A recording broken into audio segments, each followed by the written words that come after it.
Cool. Boom. Jake Mower. Good to see you, man. It's been a long time. It has. Thank you for having me. Yeah, of course. I Gabe, would say I'm excited, but this is a terrifying experience. So. not your day job Do here. you want to unpack that live, Jake, or just let it sit there? Yeah. Oh no, just talking. This is not my Okay. preferred activity. So Yeah. yeah. Anyway, I appreciate your trust. What is your preferred activity? Like if you had to pick one. Hmm. Um. Spend a lot of time looking at the mountains these days. I would say that's up there. What Um, mountains? Where are you at? in Vermont. Oh, okay. Yeah. Yeah. They're not the Rockies, but they're nice. Yeah, that's awesome. Cool. I like how you're apologizing for a mountain not being a rocky mountain. Great. But they're old, right? Yeah. Yeah. Seasoned. There we It go. depends what model you're using for Yeah. age. Yeah. Gabe, you're probably in the best position to give Jake an intro here. You want to give him an intro? I can give Jake an intro. Okay. So we're joined by Jake Mower. Uh, I met Jake, as did Rodney, at Indigo. So another Indigo alum we're bringing in. Jake is he has the most unique and constructive approach to unstructured problems that I've ever had the opportunity to work with somebody. And Thank so, he's also funny, but like from a work perspective, whenever there's a problem that I'm not sure how to approach it, Jake's, top of my call sheet you. as somebody to get like a different view on it and make sure I'm approaching things in a constructive way. Yeah. So Appreciate that that. you're welcome. I, but yeah, so we worked with Jake at Indigo, and then when I was at Ripple, I asked Jake to join over there because Ripple has many unstructured problems to work on, and so he was incredibly valuable there. Helped uncover some, I guess, probably can't disclose the specifics, so we'll put it up, but like uncovered some incredibly valuable information for the company, um, and drove significant changes in the way Ripple operates as a result. Um, so it was pretty cool seeing getting to work with him again on that. And then as Rodney and I have been talking about benchmarking and some of the challenges there, unstructured problem. Rodney and I have different views on how to approach it that aren't at odds, but just different. But thought, well, as with any unstructured problem that we're having problems answering, top of the call sheet, Jake. And so after some discussion, Jake kindly agreed to come on, and so that'll be the main thing, or our I guess our jumping off point when we start jumping into stuff. But so that's Jake. Jake, is there Awesome. anything you'd want people to know about you other than what I just ran through? Um, let's see. Um, I think yeah, no, you threw in some nice compliments there. I don't want to spoil that. I guess my wife urged me to clarify that I am not offering investment advice. Wait, So yeah, so don't sue me if this doesn't work out. Yeah. Jake, I'm pretty sure Jake said buy D's futures when they get down to 402 and a quarter. Isn't that what he said? Yeah, exactly. Good. I actually He's had going long somebody there. this week tell me, "Hey, you guys don't have to say you're not offering futures advice. We know you're not." I'm like, All actually, I right. think we do have to say that. Yeah, that's not the person we're saying it for. Yeah, that's right. But That's fair, yes, Jake is not offering any investment advice, nor do we ever on this. yeah. But we do reflect on things.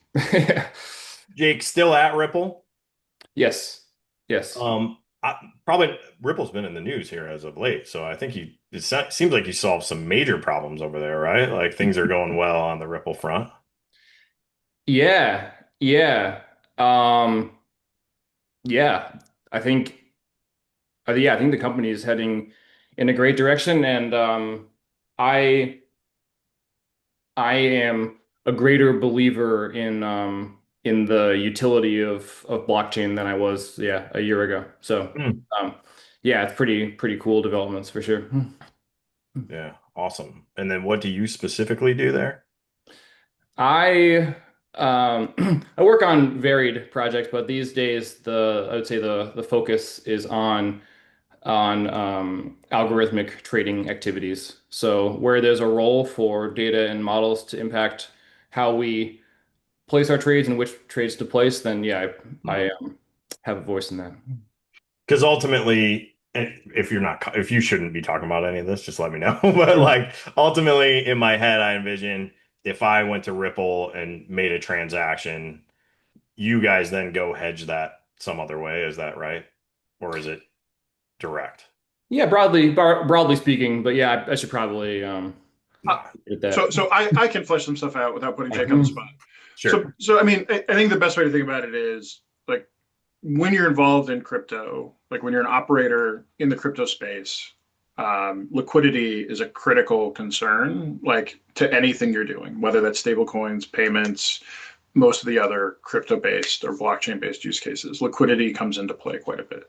And so Jake, I think you sit in the trading team today, and like they're really focused on making sure liquidity exists for Ripple's operational purposes. And Yep. so that's what they do, and it is a core part of Ripple's operations that helps keep costs in line and allows them to grow into new markets and do new things. That liquidity, it's probably a major competitive advantage relative to other firms in crypto that aren't specifically around trading or marketing. Yeah. Cool.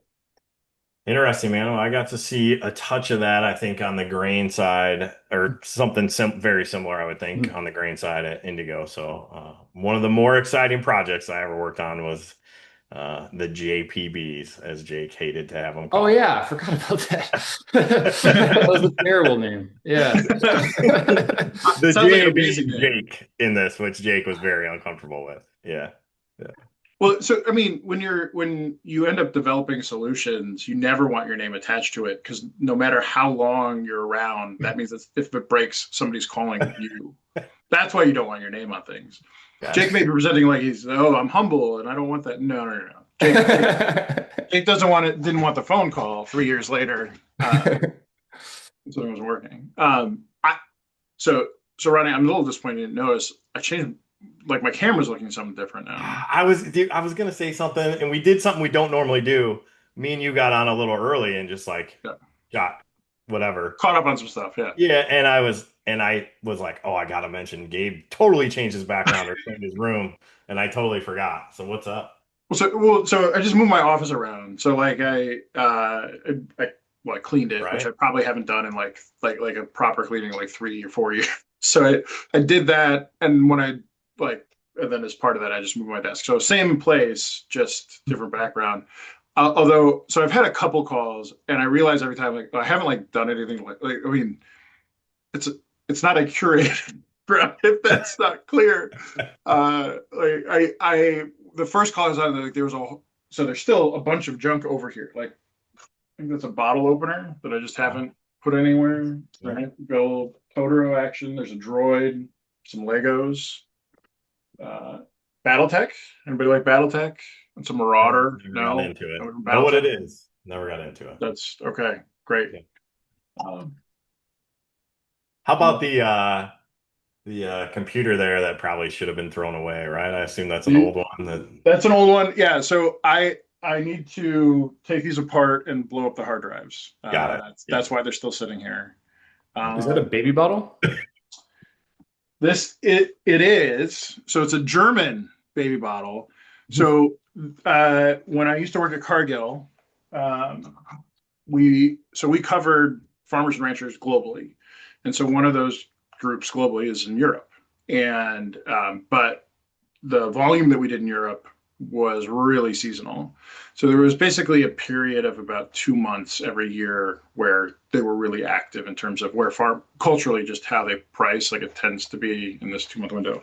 Hmm. So what happened was for 2 months out of the year, given that I'm on the East Coast and most of the team was here or way farther east, I would get up early, so at like 4 a.m.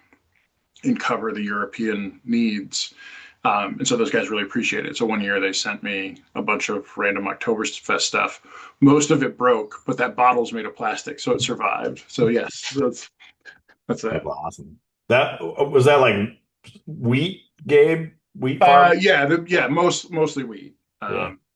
Yeah, Matif and And what was the compression for? Like lack of storage and stuff like that, or like harvest type? yeah, So the system out in Europe is largely there's a lot more co-op situation, like in government underwritten co-op. So the storage like is a lot cheaper, and it's basically overbuilt, Yeah.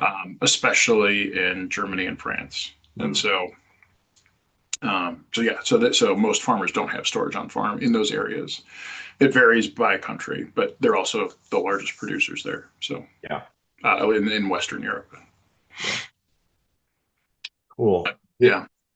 Jake, I'm gonna make you very uncomfortable here, but like What? when we work together, I would call you the artificial intelligence guy. Like that's what I to my wife, I'd say, yeah, Jake, the artificial intelligence guy. And I remember at the time, artificial, and this is only what, 5 years ago, 4 years ago, there was like I knew one artificial intelligence guy, and now I subscribe to three artificial intelligence, large language models. I never thought I would do that. It seems like artificial intelligence is everywhere. Man, I'd love any thoughts you have around what that curve has looked like in the last 5 years. Yeah. Um, I guess I think of it from two directions. One is, excuse me, is general utility. So yeah, we rely on ChatGPT in our lives pretty generally, from coding advice on how to make a function more efficient to how I should do it in the first place to what we should be what should be on our menu at home every week. It's actually very convenient. Yeah, so there's there's that.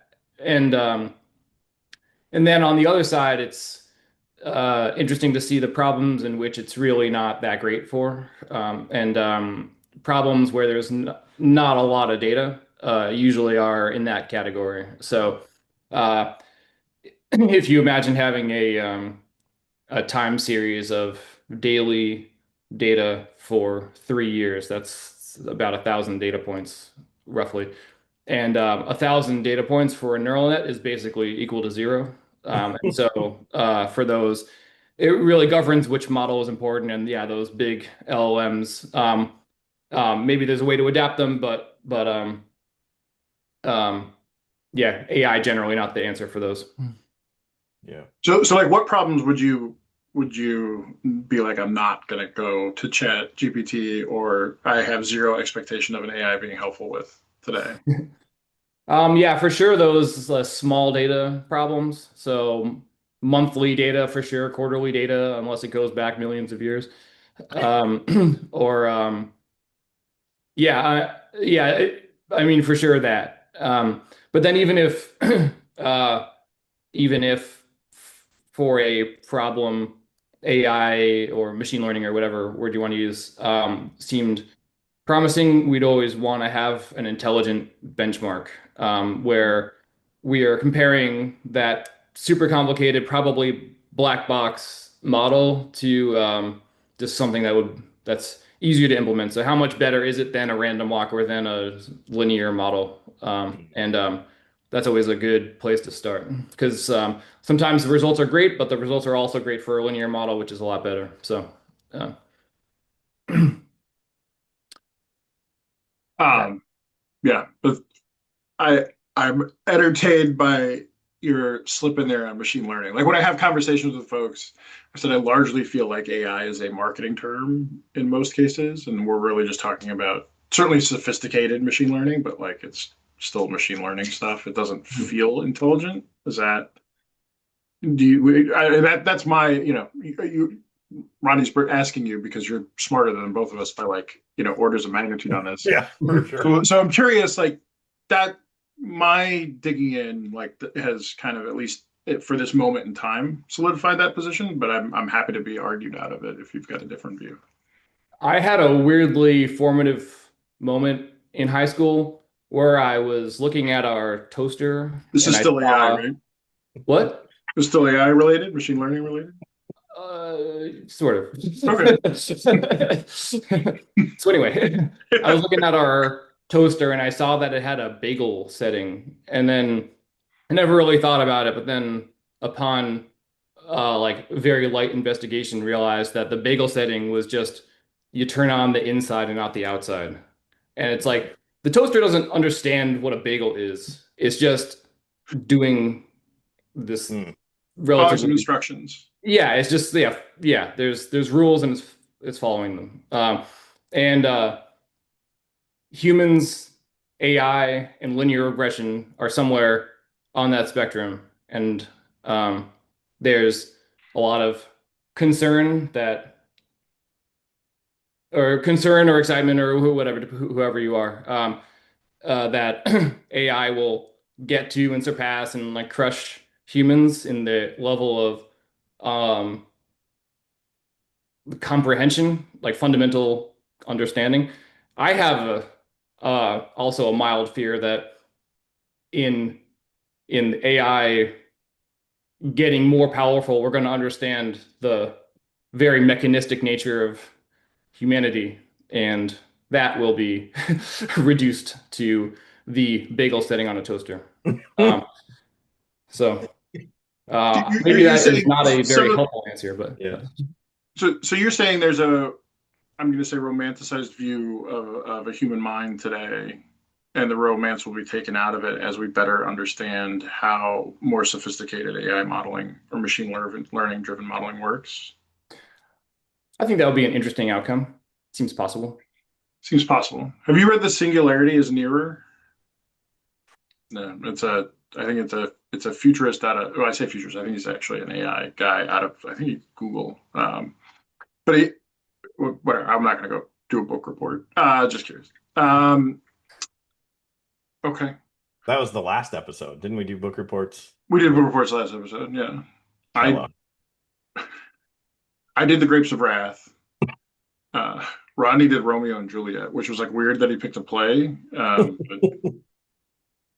you can Um, watch a play. I didn't have to read Jake it. doesn't listen to the podcast, so he's not sure if we're kidding or not. Yeah, exactly.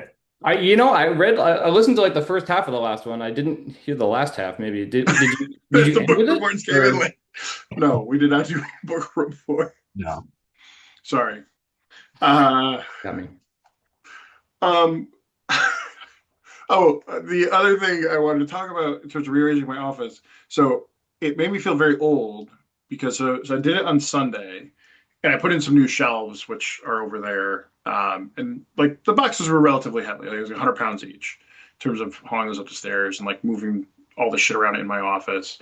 And so my hamstrings. So I did all that, and the next, and then I worked out the next day pretty hard, and my hamstrings are still sore. Like, but it and they were so sore the day after. I've got one of those thermogun things, like Hmm. the Yeah.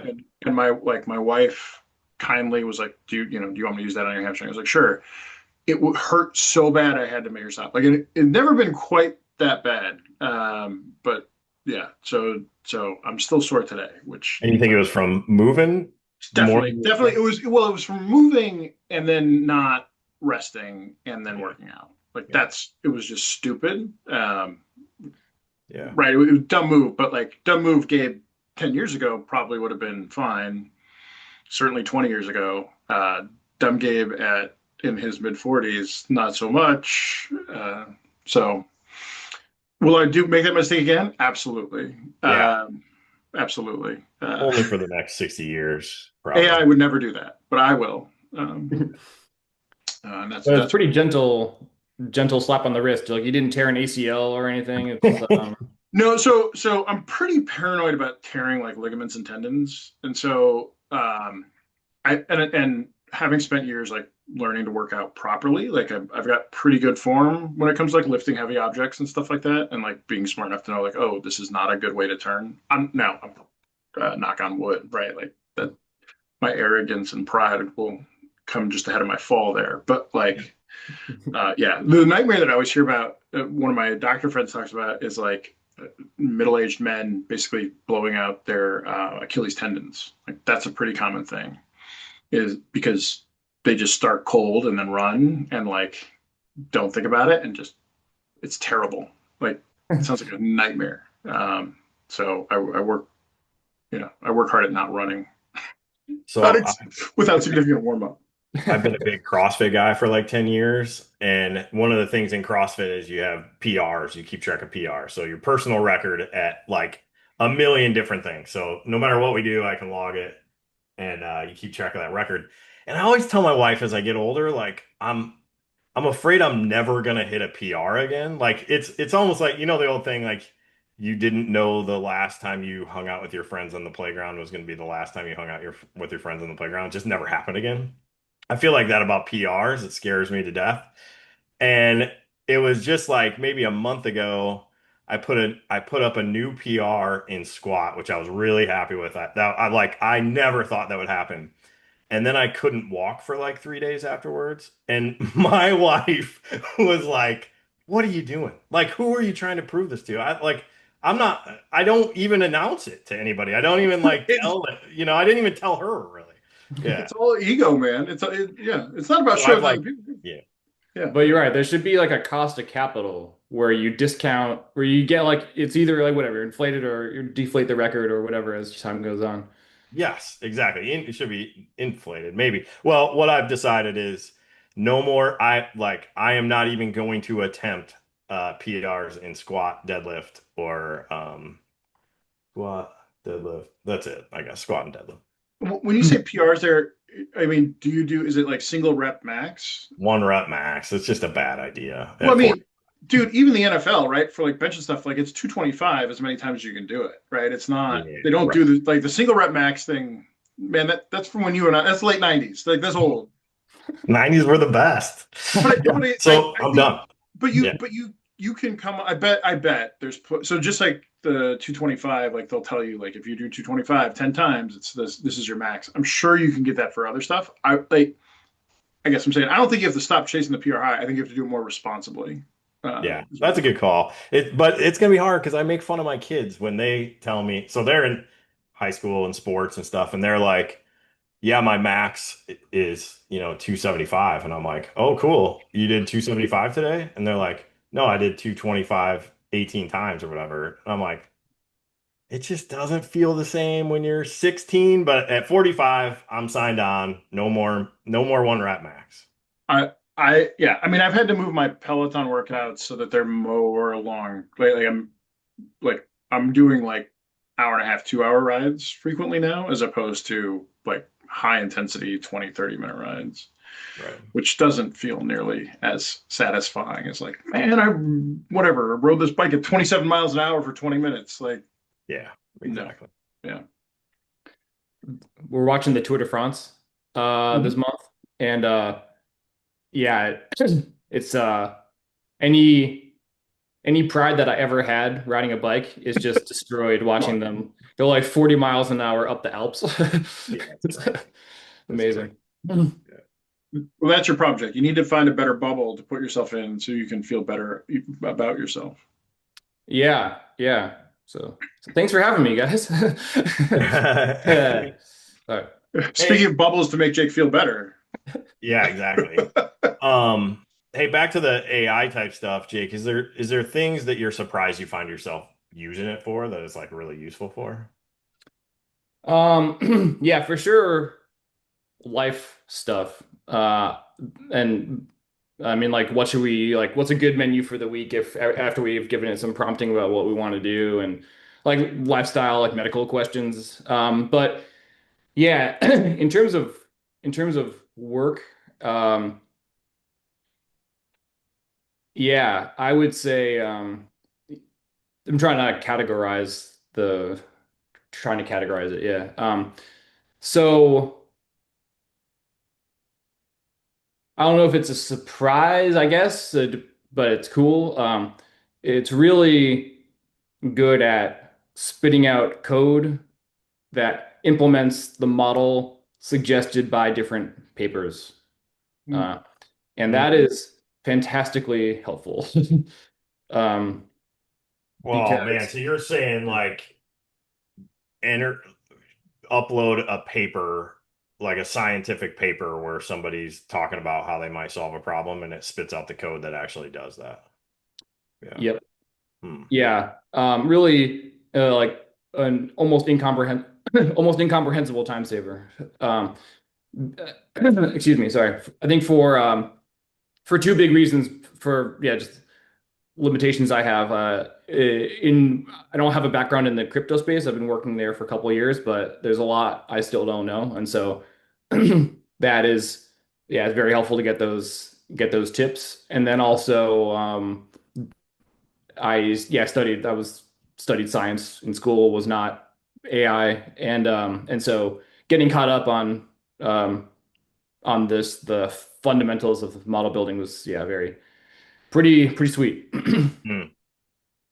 And you're so when I think of AI, I think of large language models, right? So I'm ChatGPT, this is my stack. ChatGPT, Grok, which is amazing. I don't know if you're using it, and Claude, Right. which drives me crazy, and I'm gonna cancel my subscription Oh, too. really? Like it's keep you heard about when Claude blackmailed um a person? You didn't hear this? What? So it was like this test thing. I'll find the article, and I'm certain it was Claude. So they do these tests where they like, I don't know, try to figure out if artificial intelligence is doing bad things. I don't know how these work, but supposedly they set up this test. So it was staged, but it really happened where a guy was like sending emails to a fake mistress, right? That wasn't his wife. And I don't know how ChatGPT or whatever Claude got a hold of these emails, but then the guy in his prompts to Claude threatened to cancel his subscription to Claude, and it came back and said something around the lines of like, "Boy, it'd be a real shame if your wife knew you were cheating on her." So that was a real thing that happened a while ago. Again, it was a test thing and whatever. But since then, Jake, what I've noticed is I'm not asking it to do immoral things, but it comes back to me and says, I'm not comfortable with that request, right? And I think they put in some sort of control there. To be clear, I'm not like doing nefarious things. Most of what I'm doing is saying, hey, I need like don't tell me how to change my code, just spit out the code, right? Like tell me what I like, let me copy and paste it. And it's like I'm not comfortable like messing with your project or something like that. And that's new, I think, since I don't know. Do you use Claude, Jake? I do. Yeah, Hmm. I have never seen that. I mean, It sounds like user error. It sounds like Rodney's trained must his be. instance of Claude to like be like that. Yeah. Me Um, and Grok, we're like this, man. We love each other For code too? for code. I Okay. found that Grok, combination of Grok and ChatGPT are my like go-to. Hmm. Which is All right, weird that's good to because know. everybody says Claude is the winner, right? That's what I use. Yeah. Yeah. Yeah. The only thing I can think is I think if you're actually an engineer and like really have an understanding of it, it's possible that Claude is better. But like Okay. the way it interprets like the request, for whatever reason, Grok and ChatGPT are better for me. Okay. Sweet. Um, was the last question uses that have surprised me, or have we moved on from that? Forgot. Oh, I mean, we're still, I'll take that. What else surprised you? Yeah. what whatever you want, Jake. Yeah, so yeah, again, I don't know if this is a surprise or not, but um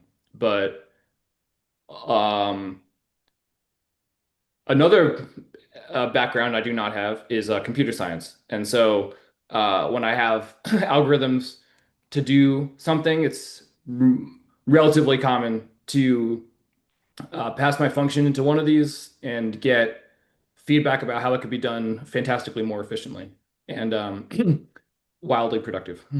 Oh, yeah, that's incredible. I mean, the best analogy or not analogy, the well, maybe it's, I don't know, whatever. The best explanation I've heard about how to think about the LLM side of things is like it's capable of reading like a million books. Like you can't read a million books. It's read a million books and reasonably well comprehends them. And so asking it questions about those million books is super helpful and like not something you'll ever be able to do. But it's just a different version of your point, Jake, that like for large data sets, it's super helpful. So there's, plenty of books out there on optimal, data querying and stuff like that. that I'm sure it's able to pull in. And then for stuff that's, at least at this point, I'm going to say more creative, um, it struggles. I, as we were talking, I forgot, I found one other artifact that people might find interesting. The runner's handbook. That That's it. is the Runner's Handbook from the Chicago Mercantile Exchange. Oh, It would be circa 1998, maybe? Nine, oh, that's 97.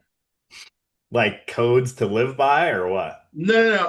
Here's a map of the CME trading floor. So, like, Okay. that's how I got my start, right? Yeah, right. As a runner for a company that I don't know called Iowa Grain that may or may not be around anymore. But like my parents, I had a bunch of random stuff from when I was onboarded at the Merc. And yeah, so it just says, I'll read it. You are urged to read the trading floor orientation manual. This will give you a brief introduction. Like, so there, I have other random stuff spread out, but I forgot to move this out of the back. But so the its orange was for some reason set off against the other orange to me. And yeah, but that's what this is. So there's yeah, maps of the old trading floors. It explains what all the order types are. I wish I had this years ago. I could have, saved me time figuring out how to word like different, explain to Exactly. somebody what a stop order is on a deck. Like, Yeah, anyway, exactly. It's just copy paste. copy Are there paste. new orders since then? There are. Well, certainly there are, like Taz orders. Taz is probably the newest. Like the newer orders are really more algorithmic. So like if you buy, if you're using a trading system off the shelf, a lot of them will have different algorithms for execution. Right. Um, so there's like Taz is trading at settlement, but you can do like if you're a professional trader, you may be doing large transactions or trying to hit like the Hmm. way each market settles can be a little bit different, but most of them are some version of weighted average price traded Yeah. within the last minute. And so you can actually put in an order to trade at the weighted average price of the last minute. I don't know exactly how those all work because it feels like you have to predict the future a little bit to make that work. Yeah. But yeah, that's so you'll get stuff like that, but they're not official orders. Taz is, but the other stuff isn't. Yeah, so that'd be like proprietary in the trading Yeah, platform. to the given platform. And then Gotcha. obviously any given trading entity may have its own Yeah. proprietary order types outside of the Hmm. trading system itself.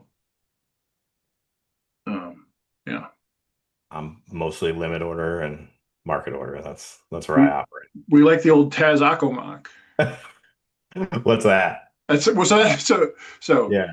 Taz is trading at settlement, and then you would put that order in, and then you'd OCO, which stands for order cancel order against market on close (MOC). So the idea being that you wanted, so no, to be clear, you couldn't call somebody up and say, "I want to put in a Taz Akobach."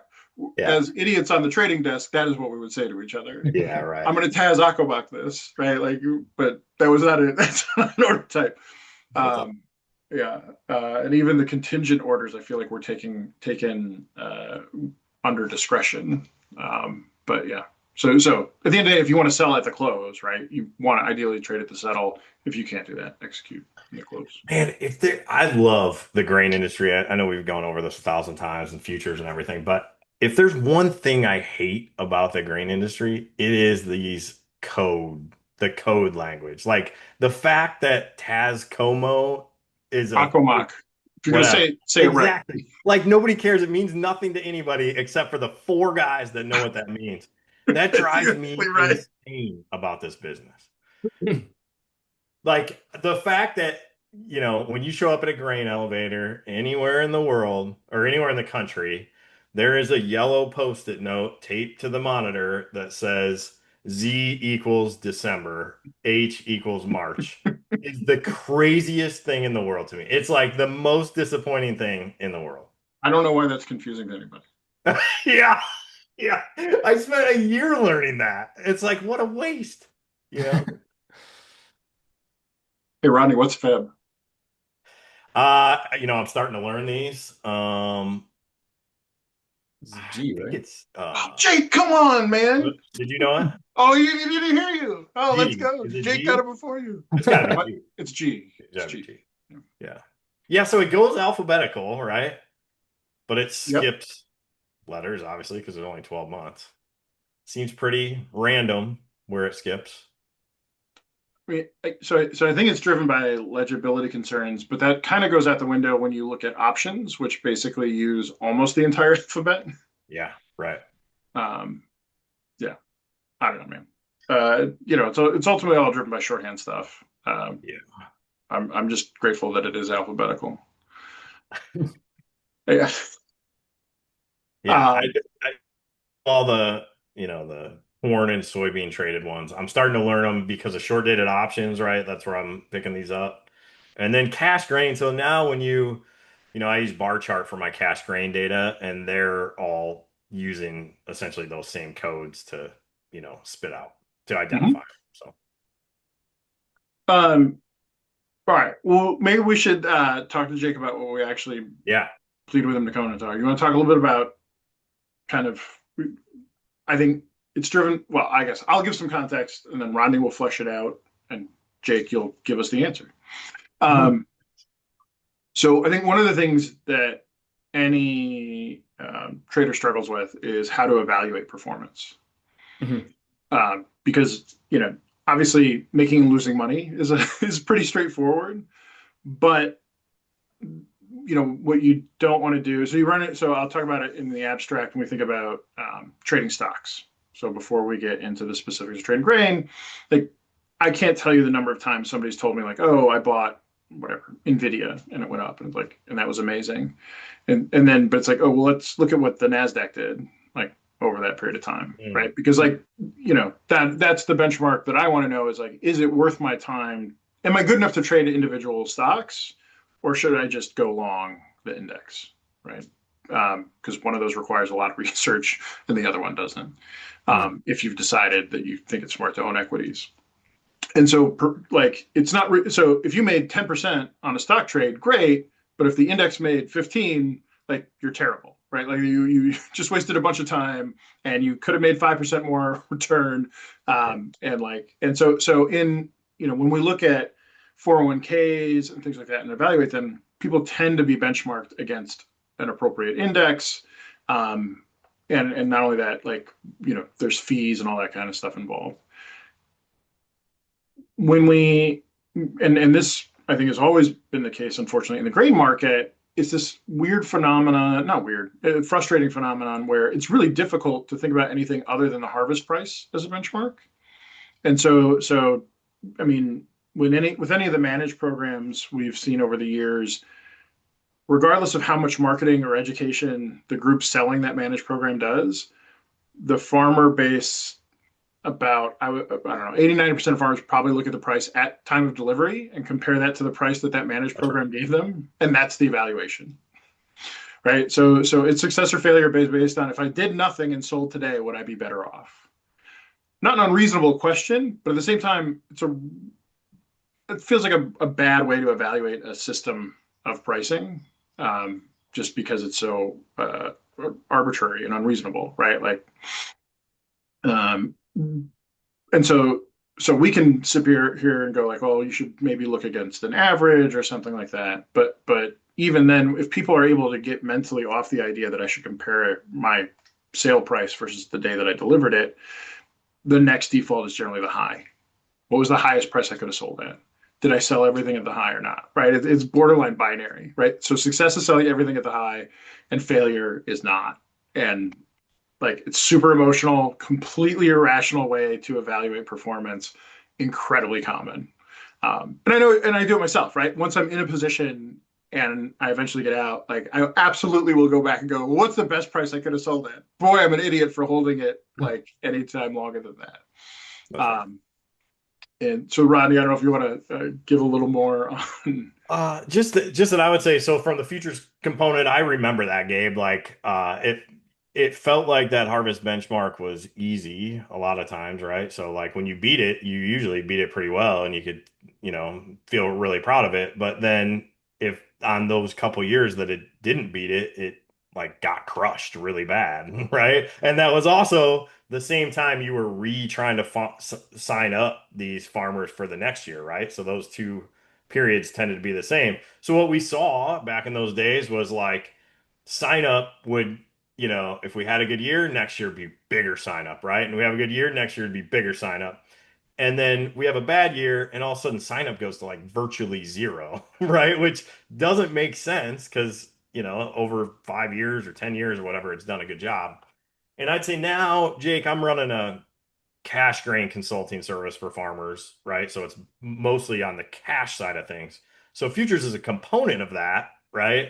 But there's also like, hey, how did we do on basis? And like really in the end, what me and Gabe kind of jaw back and forth about is the price doesn't really matter. What really matters, I think, to the farmer is the net return back to the farm, right? So this is cost of money, cost of production, blah, blah, blah. If I'm raising 300 bushel corn, I don't need as much per bushel and probably won't have the opportunities for as much per bushel if I only raise 200 bushel corn.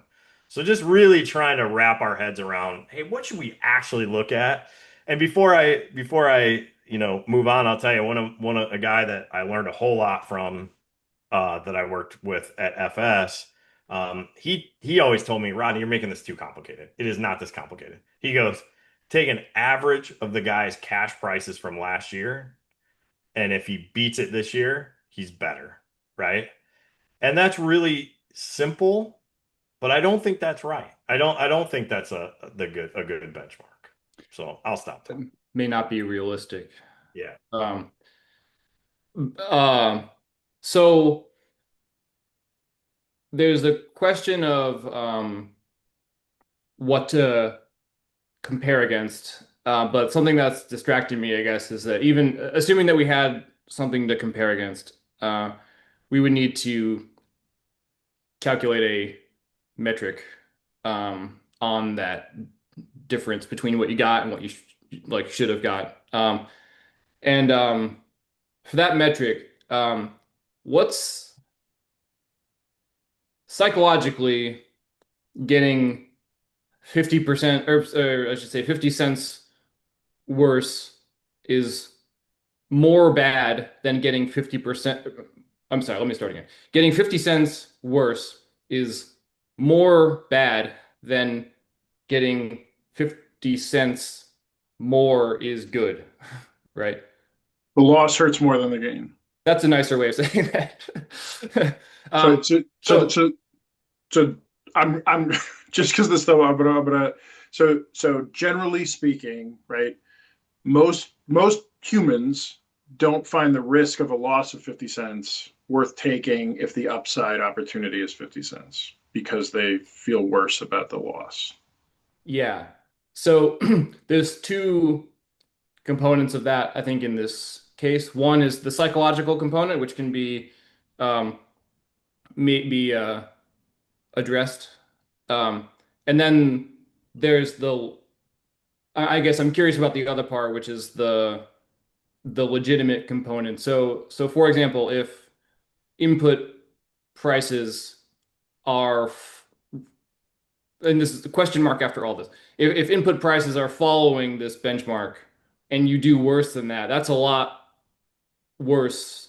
You put yourself in a pretty bad financial position potentially if you're not able to keep up with That's right. that.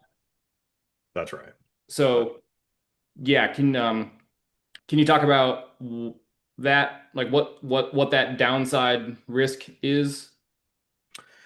yeah, I think so. That is I think one of the things I struggle with and why I actually end up making this more complex than maybe it has to be, right? I say price doesn't matter because, if my benchmark is $4, let's just say my benchmark's $4, which by the way is a benchmark for a lot of farmers, right? There's some version of that. So my benchmark's $4. Okay, but if my input cost just doubled, now like today, most farmers' break evens are a little above $4, right? So $4, we used to be excited about selling above that, right? And that was the benchmark. And like today, man, if I mean, yeah, I couldn't make anybody sell $4, really. Um, and it's because essentially cost of production has come up so much relative to that price. Yeah. So And cost of production, does that relate to the previous year's prices? Not really. I would say I'm sure there's some boundaries that they can't hardly get out of, right, Gabe? What do you mean? I don't know. I mean, yeah, I'd say they're not related, Jake. So, well, I mean, yeah. So to answer the specific question, last year's price, what our futures prices are effectively decoupled from input prices this year, the cost of production for this calendar year.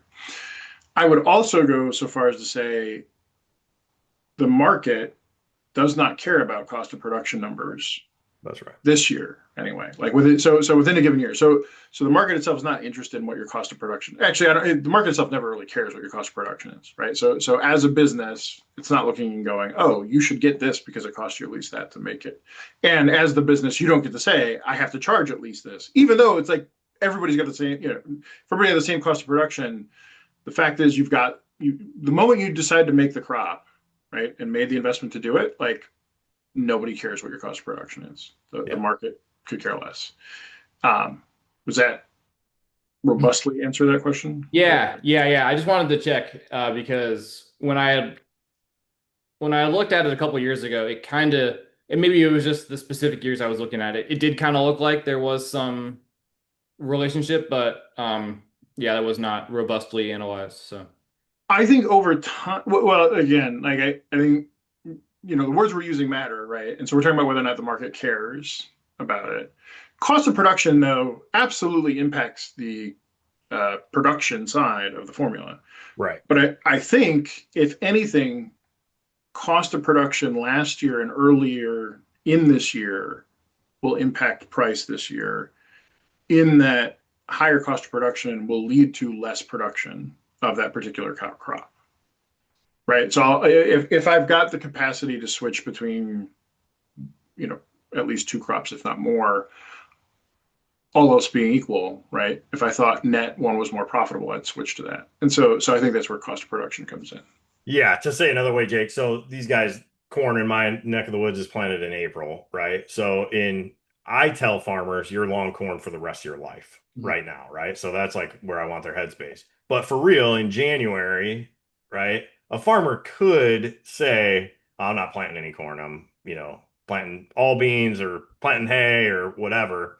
So I do think the market has to do enough to entice these guys to like actually make that decision Mhm. because they aren't 100% locked in on that really until the seed goes in the ground. I'm sure there's some nuance where they're more locked in. Um, so there is this market function that says like, hey, the price kind of has to be high enough, or people have to believe that it will get high enough that it makes sense to plant that crop. Otherwise, it'll go to something else.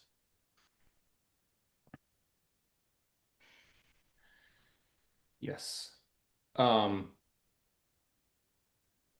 so benchmarking against selling evenly across the year. Does any grower do that? It is the least popular thing in the world, Jake. And I think the word average has a lot to do with that. Gabe, you have thoughts on that, I'm sure. Well, I mean, we talked to Nate Roberts, right? Yeah. That if you listen to the last episode, that would have been Nate Roberts. Like Nate is a unusual guy in that he approaches marketing from a fairly disciplined seat, and I think that is, the way he talks about it is, well, I got to feel crazy and dumb some years. That's not like, Nate is dramatically underselling like the actual wisdom with which he approaches the market, and so he's somebody again who's an exception, but still somebody in that market who does do that. Like I know he's looking. What were my I think the way he'd probably frame it is, what were my opportunities to sell? I think he'd get really frustrated if he didn't start looking soon enough and felt like if he normally starts looking, I think he told us like, I mean, he's already made sales for next calendar year, Yeah, like right? 18 months in For next advance. year's crop. Yeah. So I think he'd be frustrated. So that's how he looks at it, is like, did I start taking stuff off the table? I don't know that he would think about it as, did I sell, I'm going to I don't think he'd think it's right to sell an equal amount every year. I think there's some sort of staging that he uses in terms of like, all right, I know I'm gonna farm next year. I'm okay selling up to this because I know that I'm gonna do that. And then, okay, I bought the seed, so now I'm comfortable selling this much more. And now we're this much through, like we've passed this threshold from a production risk perspective, and so I'm comfortable selling more.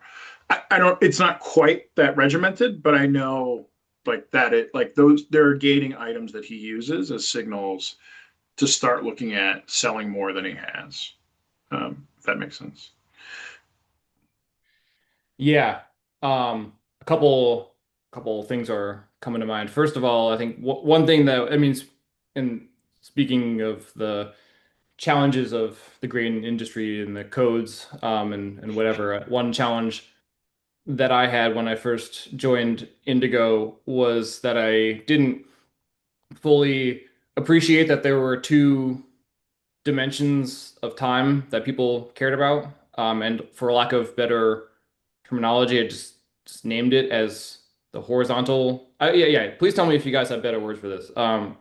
Horizontal time and vertical, where horizontal time is like what time is it? It's just like normal time. And then the vertical is the delivery date. So on any given day, prices at these different delivery dates. So it's like Mm. in the future, but it's like at one instant in time. Um, yeah, so let me stop there. Are there better words for it than that? There are not, Jake. And by the way, I distinctly remember the day you walked me through a whiteboard discussion where you like laid this out. You're like, hey, I just need to get this out of my brain and get your feedback on it. And it completely blew my mind that like I've always struggled with even talking about that, right? Like as I'm building stuff to, tell farmers where their contracts are at or like, talk about the history of whatever. I never even wrap my brain around the fact that there's like two dimensions of time here until that day you put it on the whiteboard. So no, I would say there is no word for it. You know.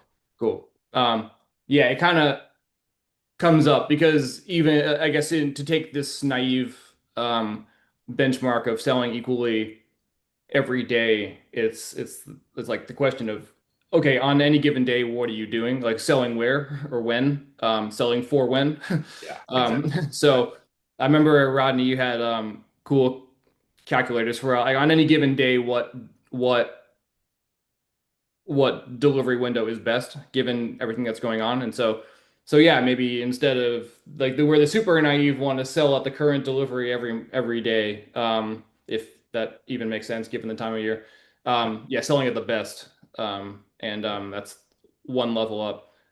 I guess the next another direction to go is yeah, comparing against what growers are currently doing as a means of yeah comparison. But yeah, Meaning comparing yourself against your peers. yeah, your peers or in a structured way what you have done in past years. Mm. As long as you know taking along like enough data to draw a reasonable conclusion because yeah sometimes at least when I was looking at it, sometimes harvest was the best time to sell, but generally it wasn't. So yeah, taking like a solid 10 years. Where that gets more tricky is when you have a more sophisticated selling algorithm than just selling at harvest to compare against, where you um, are looking at what would be the benchmarks to like crop progress in July or what other factors. For it, like how far along you should be, you mean? Yeah. Yeah. I mean, like, yeah, planning progress, probably, I think it really comes down to these USDA reports is a benchmark for a lot of people, right? It's just kind of like sets these lines in the sand that they have to feel like they have to make a decision. Was it so? There's two components, right, Jake? One of them is because I am a business that's growing a plant, like there's risk to that plant growing and how much of it is going to be produced, right? So that's like a risk management piece in terms of making sure I'm comfortable with the amount of fixed price risk I put on lines up with the amount of production I expect, right? So that tends to be one gating item.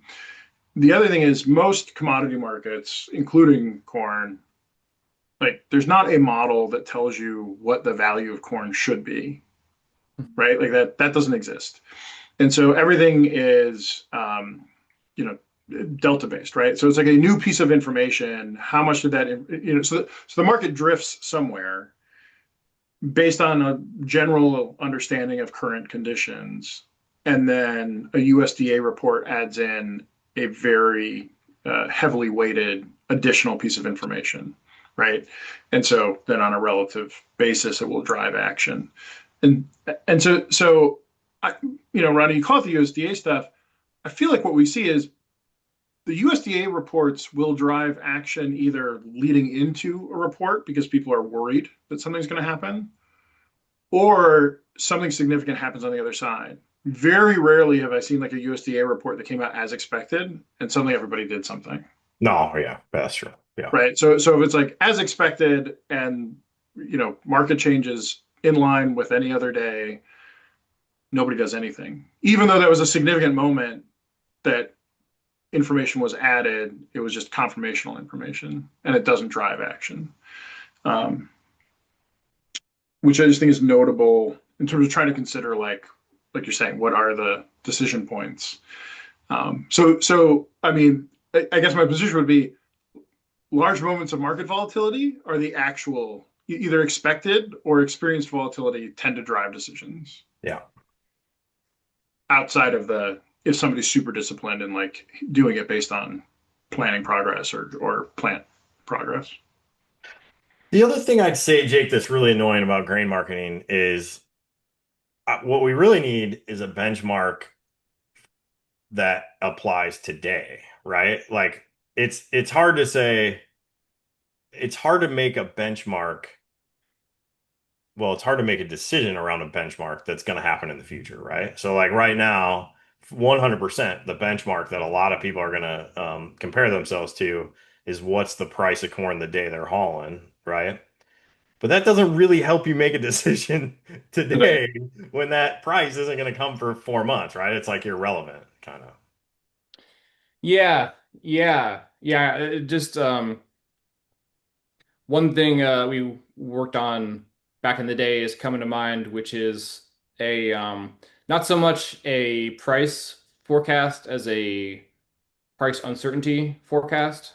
So taking current market conditions and not doing anything fancy, just a very basic, like it's a random walk kind of thing. So current price equals last price plus some random number that is learned from historical data.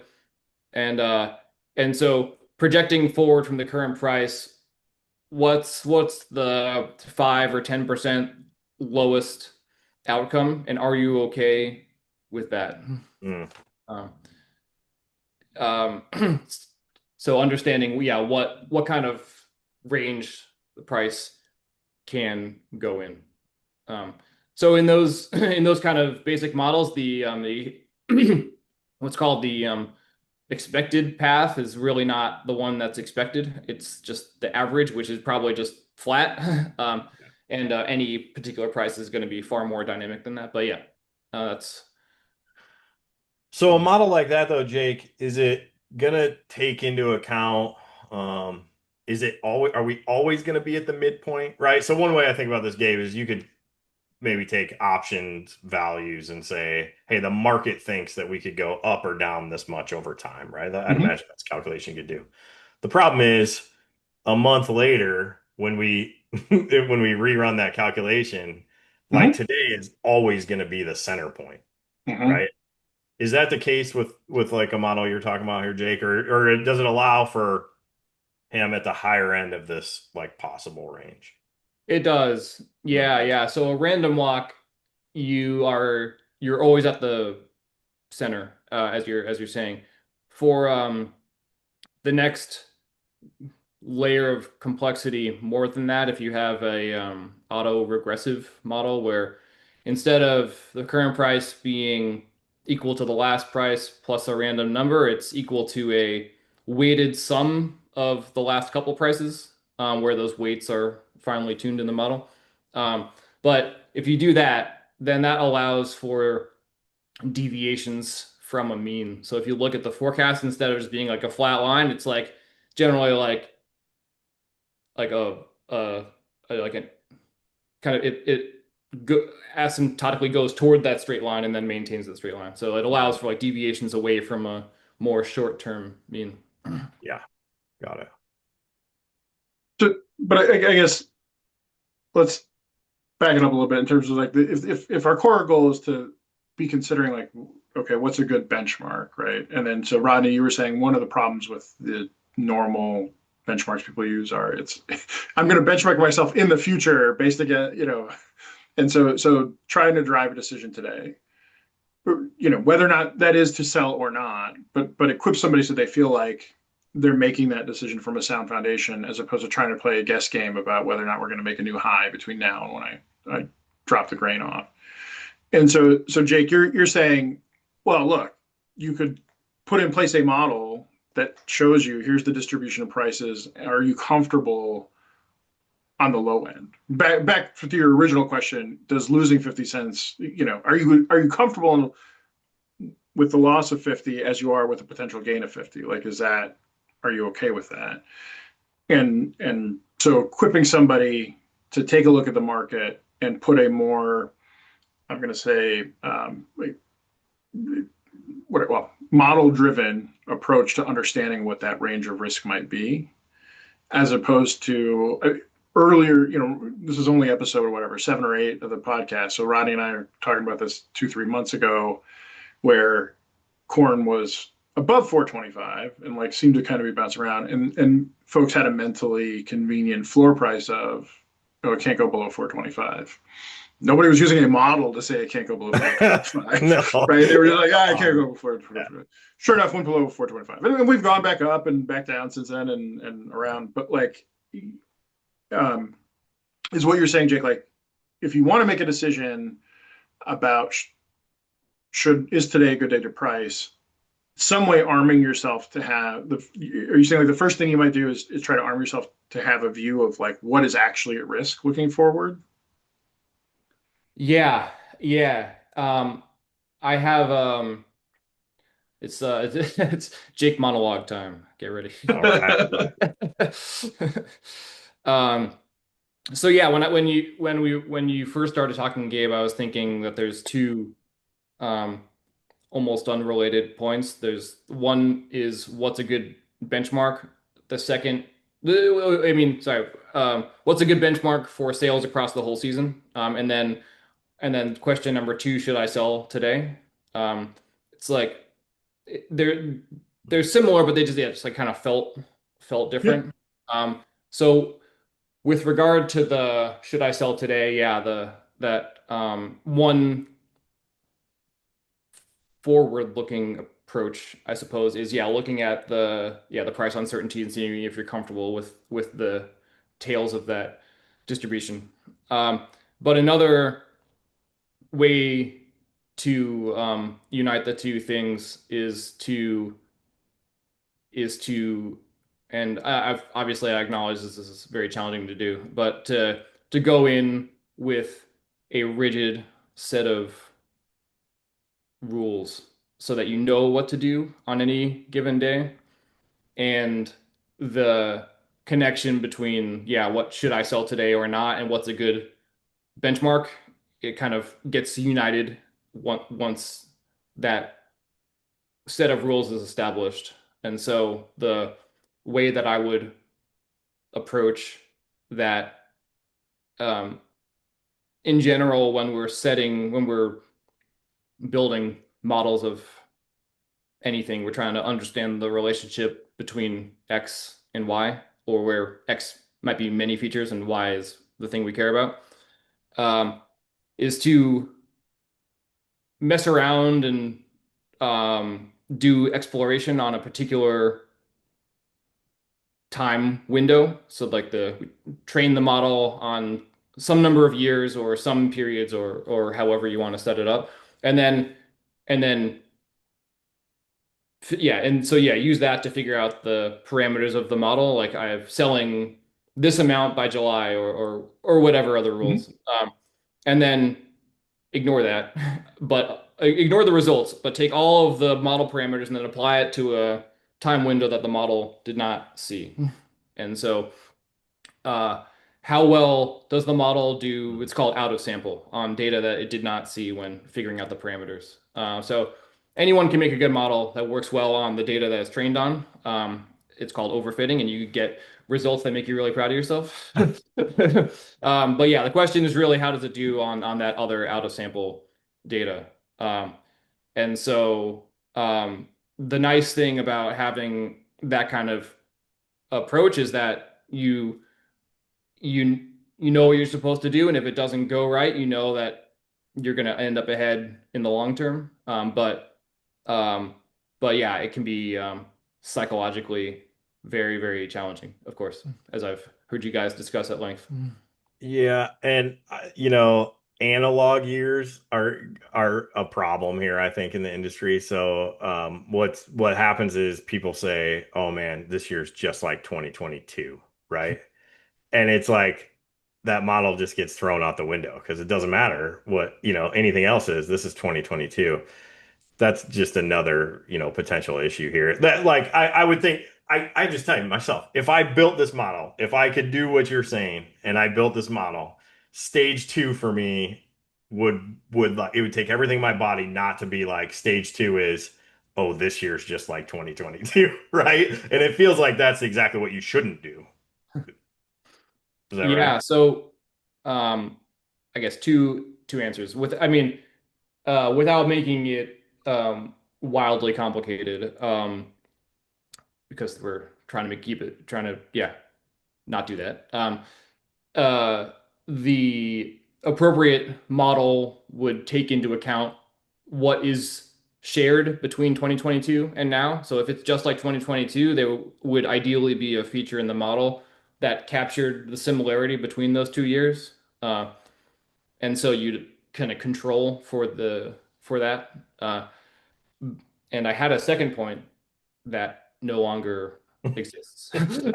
Well, so I think we should unpack that a little bit. And so first of all, Jake, you mentioned the term overfitting, and so this is a great context for it. So overfitting is kind of what you're talking about, Rodney, where you could build a sophisticated enough model that looks over 30 years of data and has really great returns when looking like it can tell you how to get the best return in any of those years. What it's probably really doing is looking for some pattern at the beginning of the year to identify what year it is, right? And then telling you take these actions because now I know that it's 2022, right? Yeah. So a step away from that is what Jake's saying is like, oh, there are attributes about the way a market behaves if early on it looks like this, and then you should take these actions, right? And so, but I guess I want to say, so I mean, this year is just like that other year has always been around, Yeah. and it drives me insane. And I have found the quick diffusion of that being tell me what's the same because I'm pretty sure 2025 is like no other year that came before. Yeah. Like when we start talking about like macro environments, right, and all that kind of stuff, which by the way has always been true.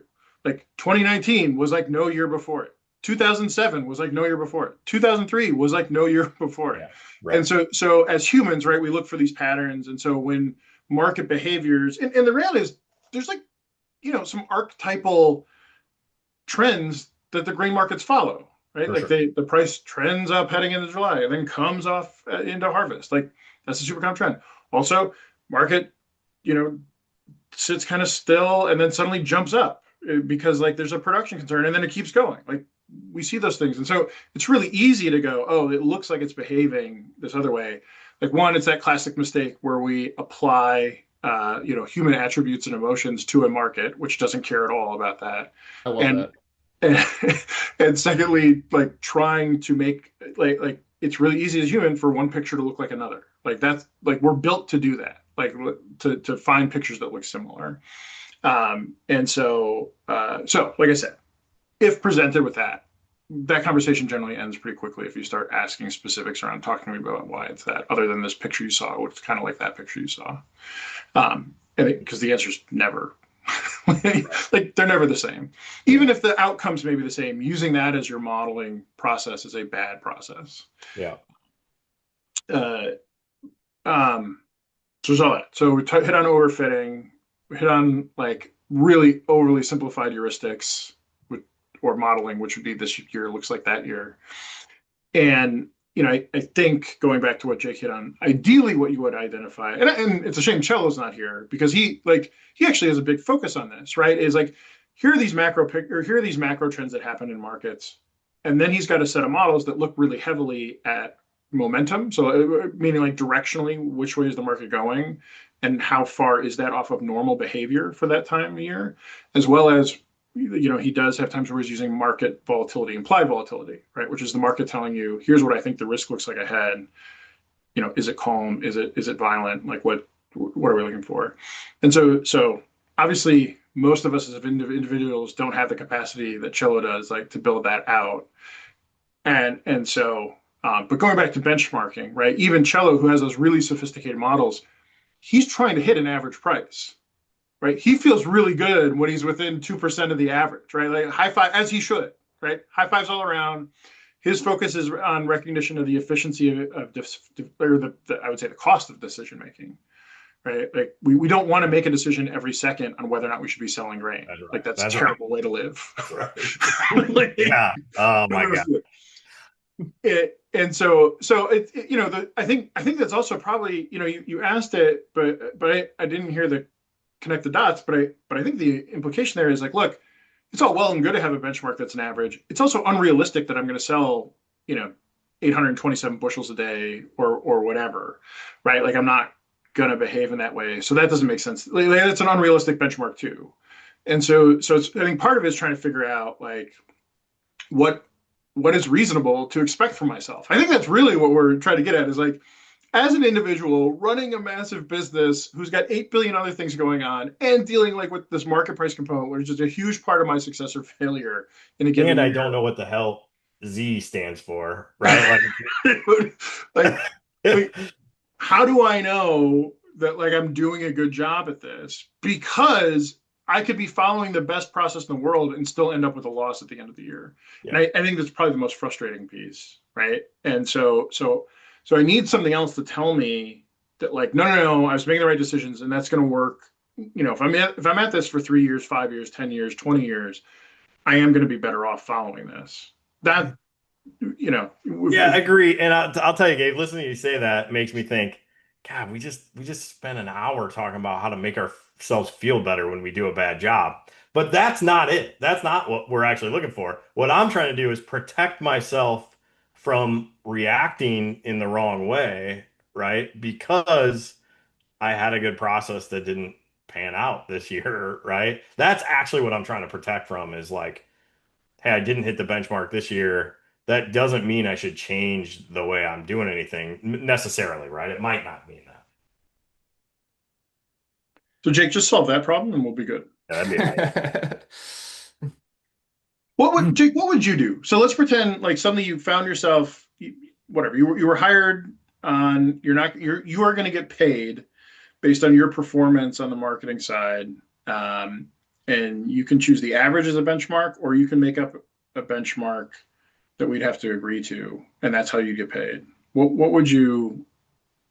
How would you approach that?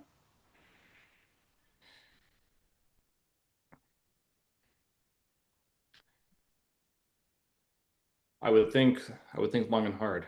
I Yeah, I think the first place I would go for sure is the time weighted average price. And then I would ramp up the sophistication from there. The next step could be a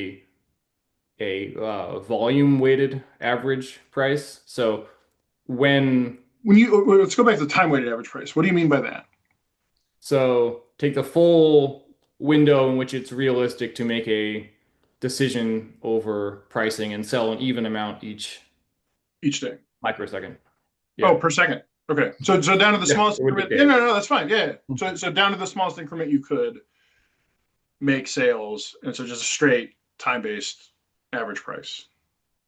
Yeah. Okay. Yep. Um, that is a particular filter on the market noise.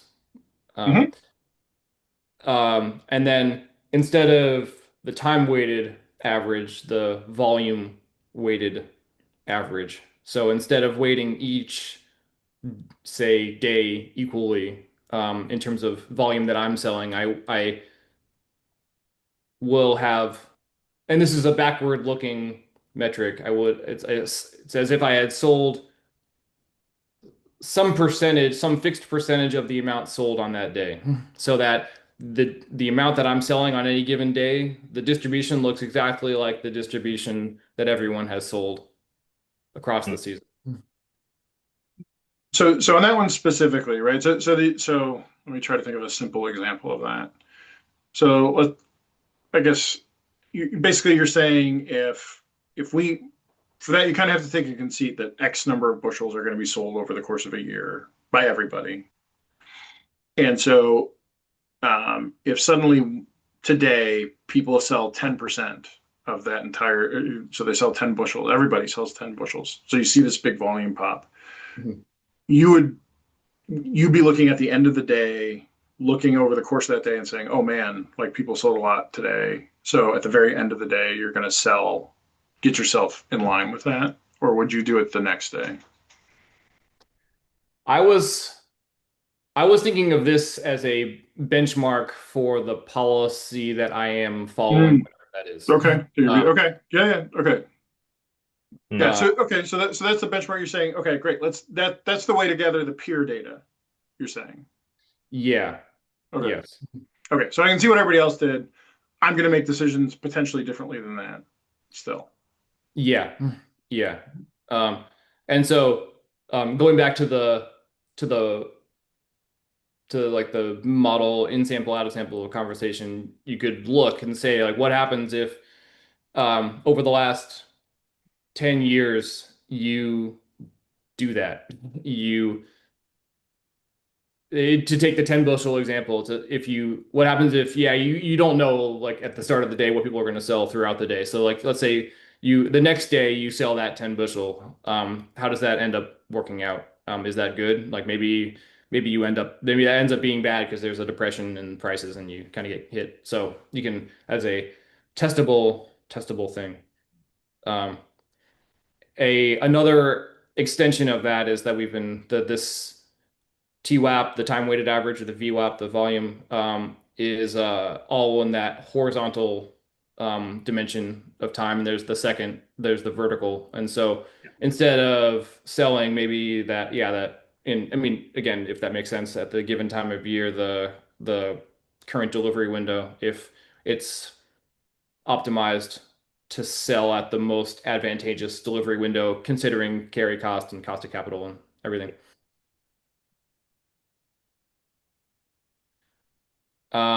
Another extension that starts to, so these things are, there's kind of a spectrum between naive benchmark and what you actually want to do. So Yeah. these are on like the more naive benchmark, but a step closer to the what you might actually want to do is yeah, identifying setting rules around what counts as um unseasonable or a notable increase. What is outside the mean or outside of Mm. some expected variance and is an opportunity. Um, and then again, as soon as there's, I mean, this would be my approach. As soon as I thought that I identified a rule about what constituted a surprise move in July, I would want to see what if I had followed that advice over the last 10 Mm. years. Mm. How would that have worked? So okay, let's just game through like what might a practical benchmark be then, right? So I like the volume weighted average price because I do think one thing we always think about is it's really helpful at the end of the day, like it is appropriate to gauge yourself against other humans, like making decisions in the same market, right? Like so, as a benchmark. Now, at the same time, that ultimately does feel like it becomes a you're still looking at retroactively, but I guess you're kind of stuck with that anyway, even on an average, like a straight line average, right? On whether it's daily settles or infinitely small time windows or whatever it might be.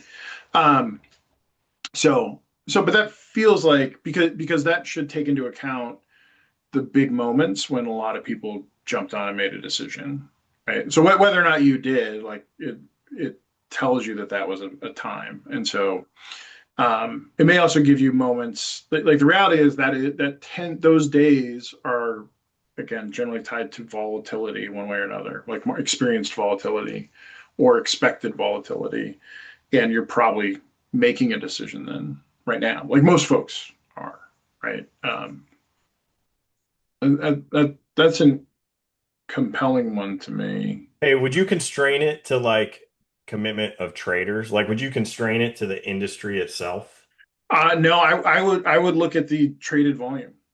Just total traded volume. Yeah. Yeah, I mean basically because for me it's not even about whether the market well not just for me it's not about whether the market was up or down. The reason that volume was as important is like that's telling you a lot of people thought this was a moment to make a decision.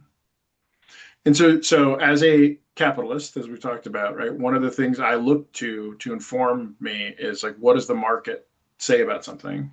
And so that's a pretty objective view in terms of what the market thinks. Doesn't mean it's not irrational, right? That we give all the other caveats, but the reality of it is, like if there was a lot of volume today relative to most other days, that tells you a lot of people thought today was a good day to take action.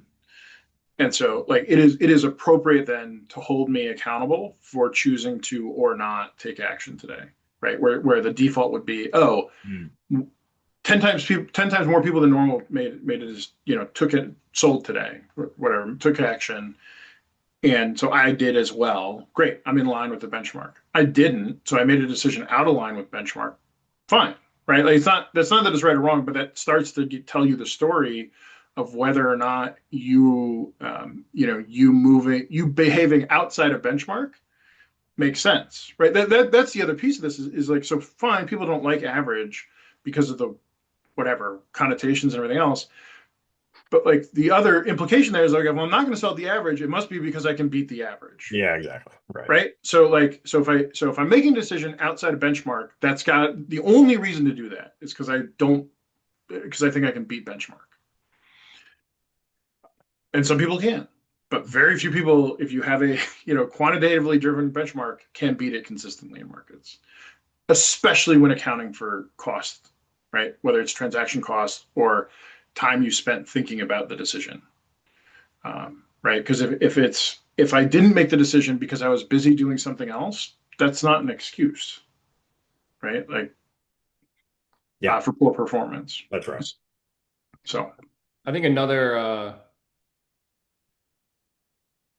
um, thing, I don't know, on the metrics front is that there in general, I don't think I've ever had a time when a single metric or a single benchmark was sufficient to qualify something as a success or a failure. Yeah.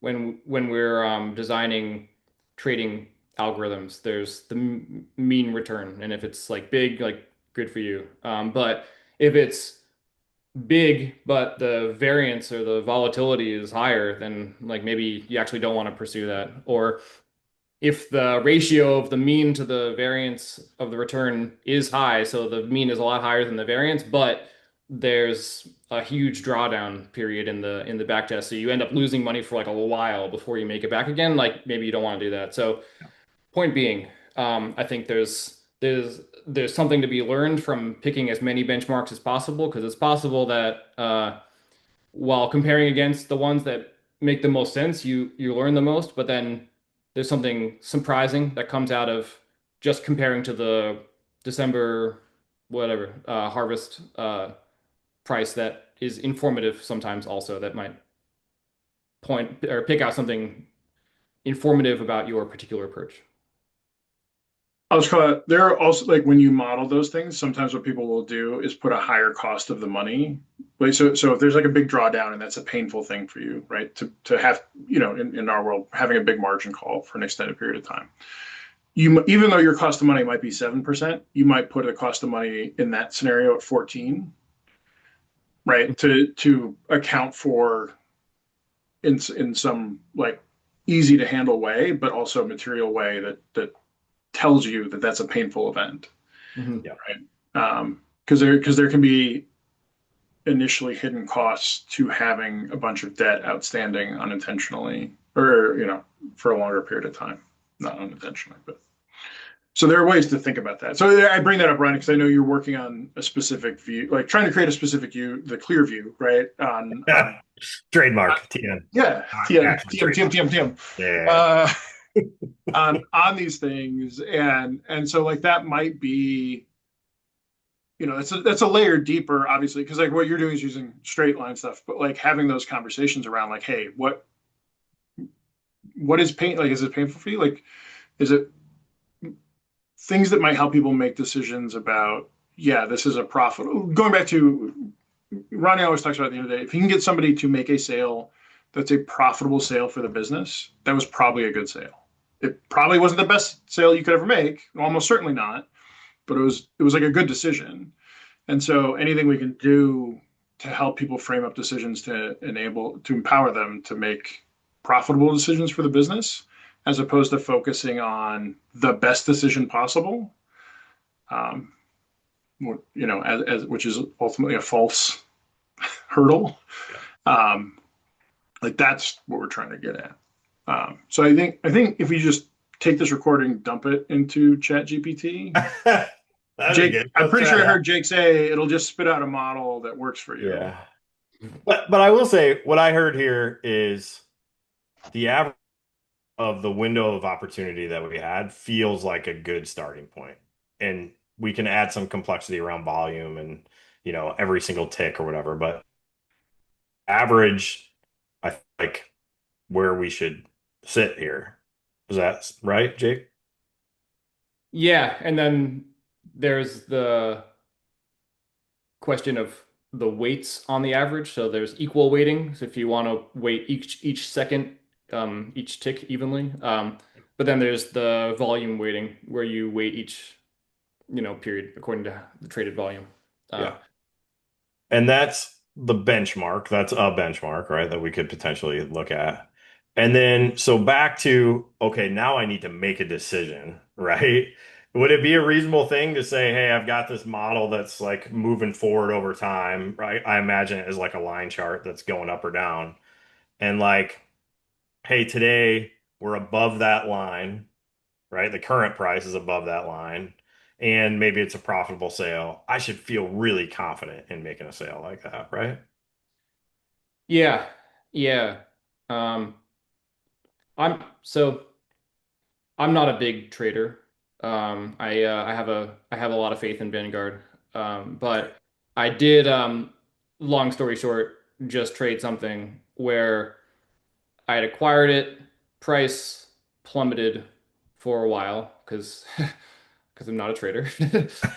And yeah, it stayed low, and then eventually price came back, sold it at a 10% gain.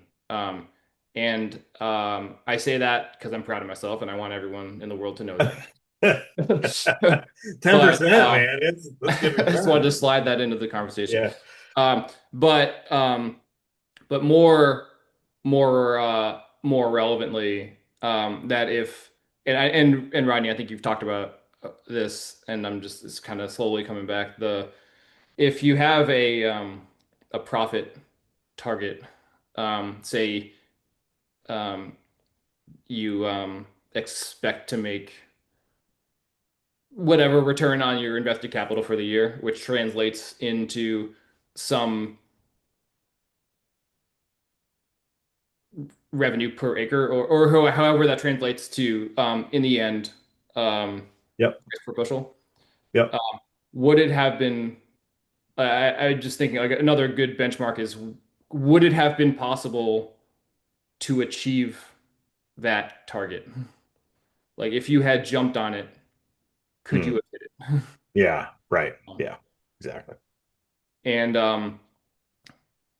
that it and more likely than not, probably if you totally jump on it and you push all your chips to the center of the table, you will not be getting the highs, but you dramatically potentially, yeah, lower the variance of the outcomes. Yeah. Yeah, I think there's also something here to understanding that downside risk, right? Like feeling that loss aversion before you feel the loss. I think that's important here, right? Yes. So like tricking. Like I said, Gabe, I'm always trying to trick You're always farmers. trying to trick people, trick Yeah, all I your want to customers, right? trick them into thinking they're losing money so then they can make money. You're a devious guy. I, so I'm gonna take this moment to pull up my favorite chart, which is December live channel. Yeah. Yeah. Still charging up. Still So charging. so so Jake, I don't know if you know this, but cattle prices are basically at record highs. I've heard a couple of people talking about that. Yeah. Yeah, so the futures price is like super high. I don't think we've seen it flow through all the way to the cash price yet. Like me meaning the hamburger that you and I might buy. Um, Vegetarian. Mm. right. So the hamburger that I might buy. But uh, um, but it's interesting. Although I feel like I saw the first headline on why are beef prices high, literally this morning. Mm. Got it. Um, Even though the futures price has been high for months, if not longer. And anyway, so I've I've taken the position that I think this thing's going to come down hard and fast at some point, and it continues to tell me I'm wrong. Um, Yeah, I don't so know. What was our first podcast, Gabe? When did we start this? Like March? yeah, probably. So it was probably March there on the chart, Jake, that Gabe told me, man, this cattle market is over. And we've I, like since then. to be fair, I said September. I said once the summer's over, I think Yeah, this right. thing's going to Yeah. turn. Yeah. Um, but yeah, but yeah. So it's funny. Is just I don't know what happened here, but poof, big Yeah. day or a big week, I guess. Anyway, hey Yeah. Jake, what is it? What does this chart tell you? It tells me that if you could make a profit in March, you should have sold. What Um, What do you mean by that? well, I mean, in my famed 10% trade, Mm-hmm. if I had waited another week or something, I could have earned like 20% or something. But I'm still proudly telling this Yeah. story to anyone who will listen. Well, Because yeah, I feel like if Tens you of can take a people that are volatile, listening to this podcast. you what you should say? have told the 20% thing. Like that, you messed up. You messed up No, the. no, it's beautiful. Like if I feel like if you can get like a reasonable return on something that has kind of wild volatility, you should just take it and Yeah. congratulate yourself and And have a nice don't look back. dinner. Yeah. I Yeah. think that's right. I think that's what it comes down to. Um, okay. Any investment advice before we? Vanguard. But no, no, I don't. Yeah.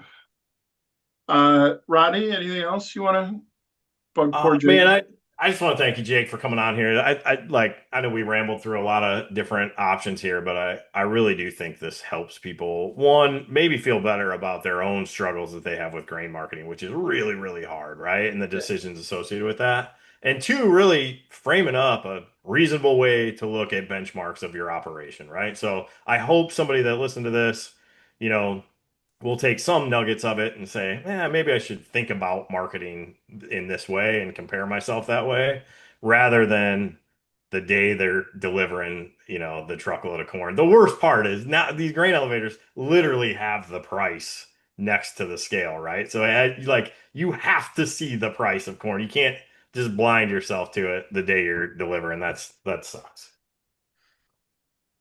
Yeah. Well, thanks very much for having me. It's been a pleasure as always.